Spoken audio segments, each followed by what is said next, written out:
Etupiha remontti. No niin. Tuli tehtyä tuossa pieni remontti tuohon etupihalle, joka lähti lapasesta niinku yleensäkin. Tämähän lähti jo oikeastaan silloin, kun nuo lumet alkoi sulamaan. Niin sehän piti kaivaa tuo terassi esille, että sai uudet öljyt pintaan, kun aurinko paistui. Tummempana tällä kertaa.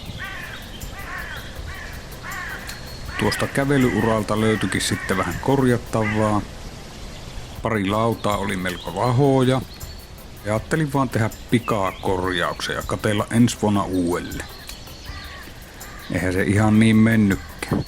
Otin sitten nuo terassilevyt tuolta pois. Sieltä altahan paljastui vanha kulkutie, joka oli tehty betonilaatoista.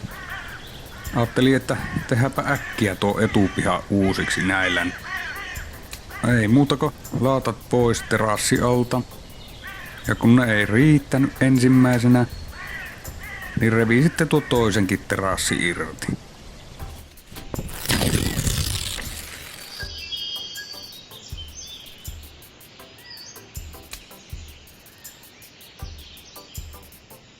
Mun piti vaan kyllä korjata tuo yksi lauta.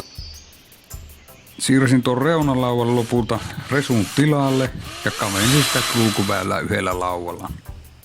Tein nyt tämmöisen väliaikaisen ratkaisun ja laittoi uudet muovit ja terassi tuohon tiiliharkkojen päälle, ettei ne ota maahan niin kuin aikaisemmin ja lahua. Tämän toisen terassi alta oli kans lahonnut tukipuut ja ei ollut vielä riittävästi betonilaattoja etupihalle, niin puri sitten tuonkin. Siellähän ei ollut pientä laattaa. Vaihtoi sitten vaan nuo tukipuut ja kokosin terassin takas paikalle. Öljypintaa ja taas menee vuoje. Tai vaikka pariikin.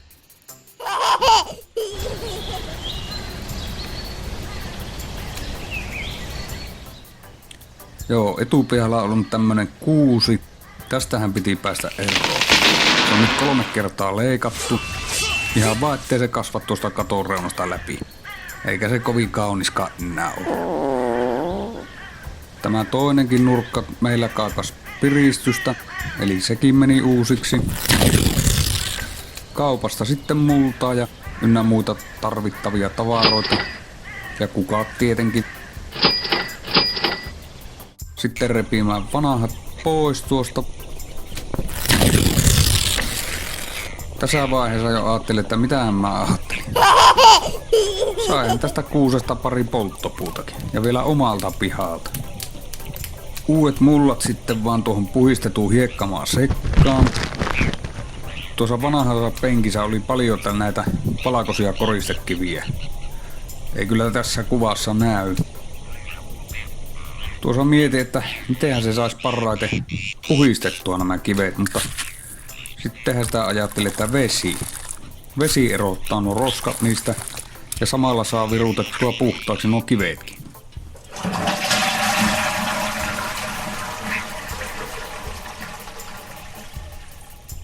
Siihen sitten mullan levitys. Maisemointin kangas päälle. Kukat noista leikatusta reiistä sisään. Ja hiileharmaata koristekatetta laikukkaasti tuohon päälle. Sitten nuo muut näkyvät osat täytettiin noilla pestyillä koristekivillä. Valmis. Sitten tuo reuna tai nurkka. Tältäkin lähti jos jonkunlaista kukkaa ja risua. Ihmeen paljon sitä kertyy tota roskaa pieneltä alueelta. Sama homma tälle nurkalle. Mullat, kangas, kukat.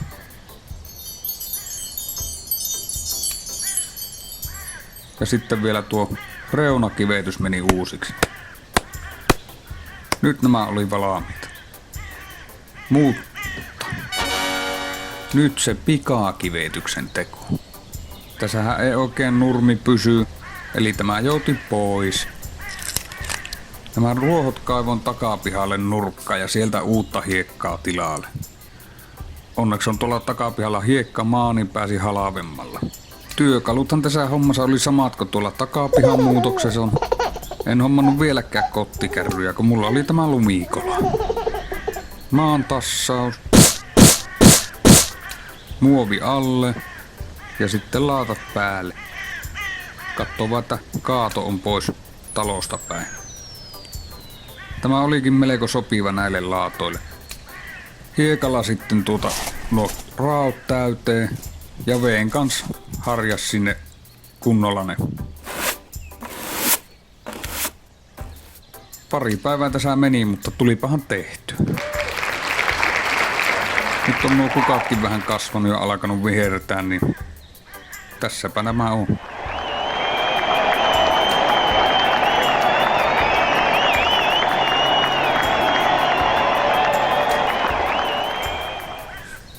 Kiitti kun kattoit, tilahan kanava samalla.